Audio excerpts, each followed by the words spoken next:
test out the latest patch notes from Star Trek Online, which are a lot of intel changes. So, best place to test. We're going to go into Episodes Klingon War and Doomsday Device.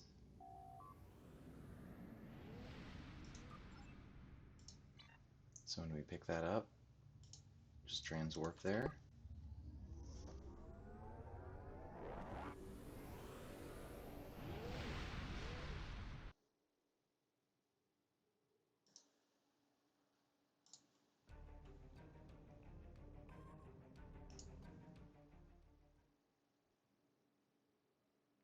And you'll see why very shortly why this is a good place to test. We're counting on you.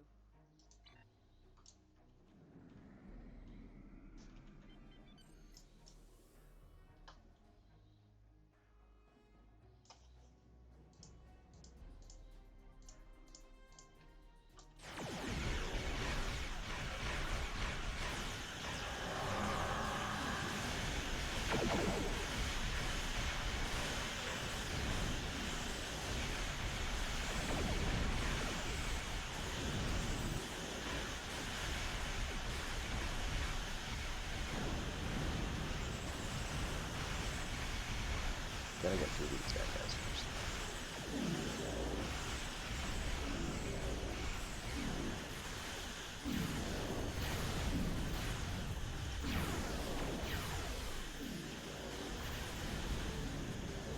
Alright.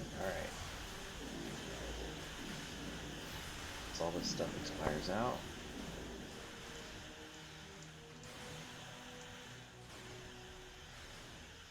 Go ahead and get started. So the first new thing... Oh, I need to recall these pets. Alright. First new thing is... Gather intel. So if I hit this, you can see it building stacks very quickly. And boom, already up. So we've got one that reduces all damage resistance rating and shield resistance. We've got one that reduces accuracy and outgoing damage, and one that does a hold, and that's about it. So it also triggers control amplification, which is nice. So the hold is really good with the Tholian web spinner, but really I would pick the exposed vulnerability defenses more than anything. You can see it up there, it lasts about 10 seconds, not too bad. And then as soon as it expires, we should start building stacks again.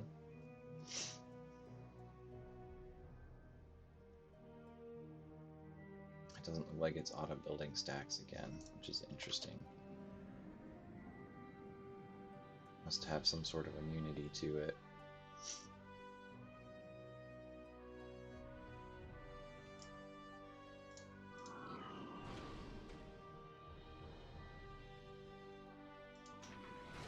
So I'll hit it again. Do I have to have line of sight?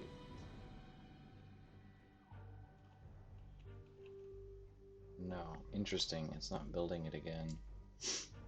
Because they should go gray. I'm not sure what's up with that.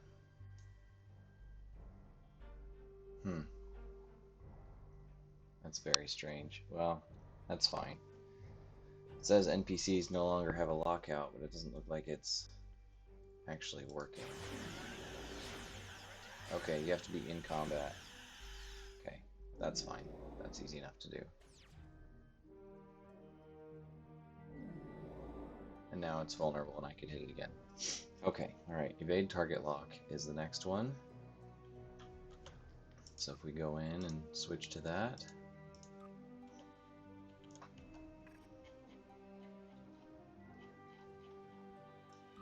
Evade target lock.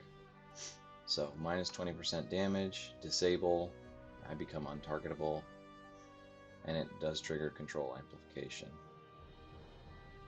Alright, so if I hit that, let's see. First of all, we've got a universal console, so let's hit that. Get it on cooldown and see if this triggers unconventional systems. No, it does not trigger unconventional systems. It does trigger control amplification, but really this is not going to be a super useful power.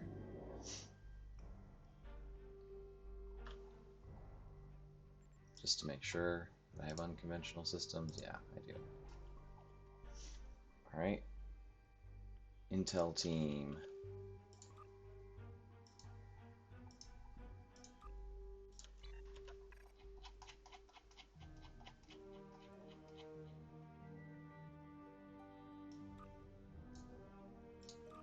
Alright, so I need to again be in combat.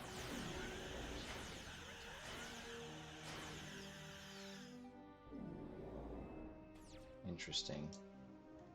Why isn't it letting me use it?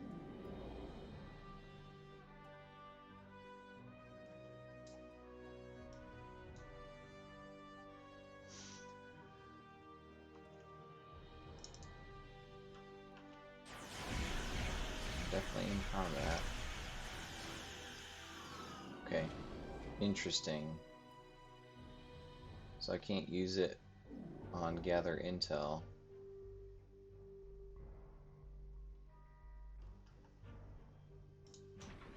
So I've got gather intel on. I pick a different target and I still can't use it. So you can't use intel team when you're gathering intel. So I'll go ahead and hit it. It's really just threat reduction and some extra stealth. Kind of hard to do a whole lot of testing on threat reduction, but it's there. It does its thing. Still a nice quick cooldown. Alright, and then the next power is Subspace Beacon. This one's had some significant changes to it.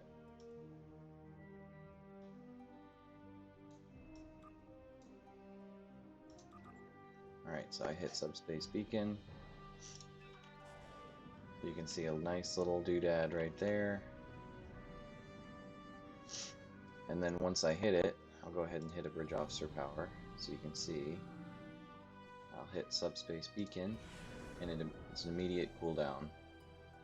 So that's pretty nice. If we go up to rank 3 of Subspace Beacon,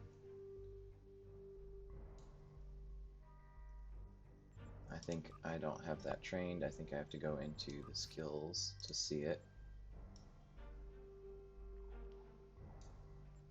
Alright, skills doesn't show you, so we have to go into officer training.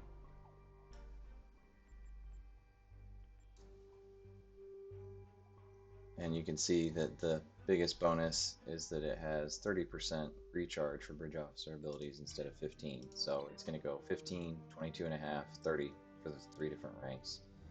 So for reference, aux to bat is 30% every time you hit it, but the problem is that this has a 1-minute cooldown. So that means you're going to be hitting it every 30 seconds at best.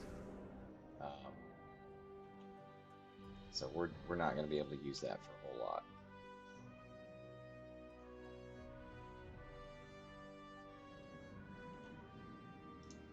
Alright, let's get back on this target. EMP probe, this is where things start getting interesting. So if we look at EMP probe,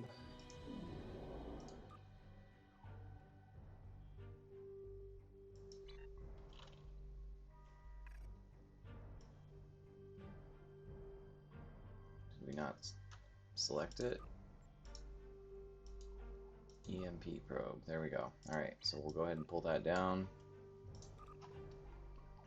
I'm going to go ahead and hit that. So it looks like it does a pretty small amount of damage, 460. I mean, and I'm sitting at very high aux. So even if that scales with aux, that's not very much damage. Has a chance for disable and does some electrical damage. So you can see that's barely doing anything.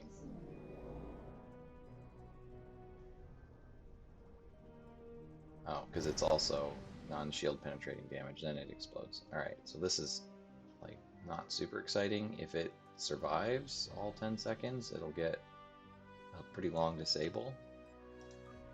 But if we take psychological warfare, which is a pretty solid trait. It does scale with that. It also scales with Control X, so that's pretty good. I would say that this is not like a huge deal. It looks like we've got a universal console, so let's hit the EMP probe. Yes, it does trigger unconventional systems. One I really want to spend time on is Ionic Turbulence, and you'll see I've got rank 3 up. I will go ahead and get rank 1 up as well, so that you can see the difference.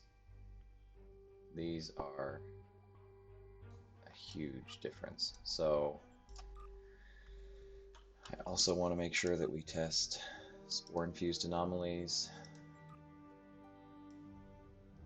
So I already know that this triggers checkmate, so if we hit this, you can see now checkmate is up.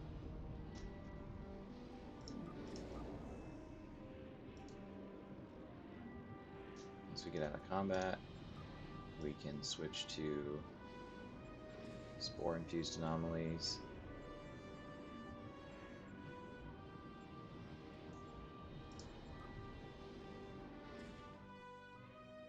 Alright. Almost there on cooldown.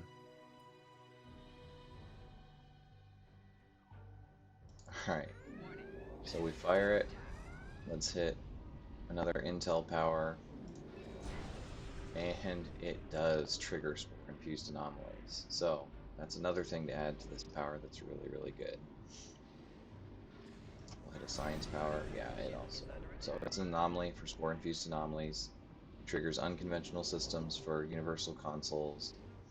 Now, the real reason you want to slot this is if you look at all damage resistance rating. So it reduces it by 37.3. And I'm sitting at 113 aux. So if I hit that, now I should go up to 125. Yes. So in an AoE, that's almost 40 all damage resistance rating. Rank 3 is 60. Cold-Hearted, which is one of the better traits that you can get for damage resistance rating, is minus 10 times 5 stacks. That's minus 50. So if you can get this out there, and then I was also playing around with, if you put override subsystem safeties on, which is a power that was not changed, and is still pretty good for increasing your maximum power for energy builds and potentially science, but it has a chance to knock out your aux. So if I hit all of my energy abilities, you can see it's up almost near 50 for rank 1 and 75 for rank 3. Now it bleeds off because of the OSS, override subsystem safeties wearing on. But you can see that that is going to have a huge impact on them. Also, another thing to note is that with this ability, you have a 20% chance every second to hold. So that hold also stacks with the bonus from Tholian Web Spinner, where you get 50% bonus damage against held foes. So you can see that Ionic Turbulence has so many things going for it now. One thing I do want to point out is if I drop my aux all the way down, give it a second to shift. Alright, so it only goes down to 30, that's fine. It ends up at about negative 19 when you have it all the way down, so even 20 damage resistance rating is pretty good, because I believe if we look at Chemocyte laced weaponry, which is another pretty common power for damage resistance rating, it's just minus 10. Like minus 10 is a pretty common amount to see. So to pick up minus 20 for a rank 1 of the powers, pretty good, even if you're using aux to bat. And if you're on a science build that's doing exotic damage and running spore-infused anomalies, you should be using this, because it's a trigger for spore-infused anomalies and it picks up the shockwave because it's an anomaly. Now, if we compare that with Kinetic Magnet, which I'm not sure I still have slotted. Alright, let's slot Kinetic Magnet. Alright, I'm not even going to slot it. So it's minus 30 all kinetic damage resistance rating for 15 seconds to a single target. So while that's slightly more, it doesn't take very much for you to get 30 all damage resistance rating. So I think if I drop to like 50 power, yeah, so at 66 aux power, I have more all damage resistance rating already. So I would say Kinetic Magnet is really not worth putting out there for an ability because it's single target and this is in an AoE. Alright, and then the last one that we need to test, well, we've got Transport Warhead as well, so we'll play with that too. But Transport Warhead hasn't had a lot of changes, but I'm going to go ahead and switch to Surgical Strikes.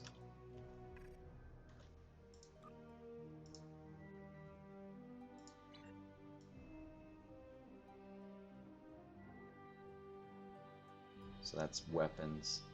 Yeah, energy weapons, surgical strikes. That's why it's tough to find.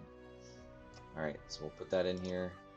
I'm going to hit that. It's going to lock out Fire at Will. And it is 2 shots in a regular firing cycle. So why that's important is if you look at something like Beam Overload, it's 1 shot in half a firing cycle. So really, this is not getting you the benefits of rolling extra firing cycles, but it is a decently significant increase in your critical chance and critical severity. Really big difference is if you look at the 230% damage. That's not Cat 1 damage, that is base damage. So if these weapons stop firing for a minute, shift my weapons power. Alright, so that's sitting at about 912 Tetrion damage.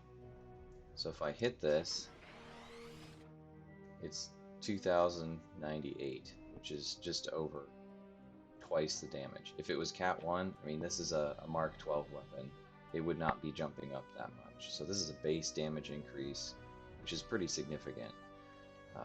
If we switch to, I'm not sure if I have rank 3, I do have rank 3. So if we, no, I just have rank 2, that's fine. Rank 2 is 280%, so this should almost triple that 900 amount. Yeah, 250, 2,500. It's pretty significant. So as far as whether or not this is better, I will have to put it into the energy weapon calculator to know for sure, but knowing that this is a base damage increase does make this ability a lot more appealing than just extra Cat 1. It would be almost a no-brainer over Beam Overload, though, if it were to do 1 shot in 2.5 seconds as opposed to 2 shots in 5 seconds. And then lastly, we have Transport Warhead. There's really nothing too exciting, but I did at least want to show that Transport Warhead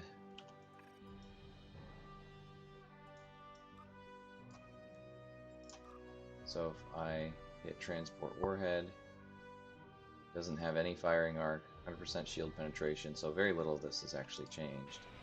So I've got it on there. I hit the Transport Warhead, you can see it triggers for 2 seconds and then explodes. Not super exciting, but it does immediately go on global cooldown, so that's nice that you don't have to worry about cooldowns with it. So there is at least some application for it, but really you'll also notice that it puts my high yield on cooldown, so there's really not a whole lot of reason to run this over Torpedo High Yield, which is just going to do way more damage. So it's something to think about, especially since this is a commander seat, and the lowest rank you can get Transport Warhead is Lieutenant Commander, so that's going to make it pretty tough, because at Lieutenant Commander you can also pick up High Yield 3. Alright, and that's all the changes that came out with the patch. As always, if you have any questions, feel free to reach out to me. You can find me on Reddit at TLorFire27. You can put comments on this video, or you can even go look up all of our information over at stobetter.com, STO Better.com. Thank you.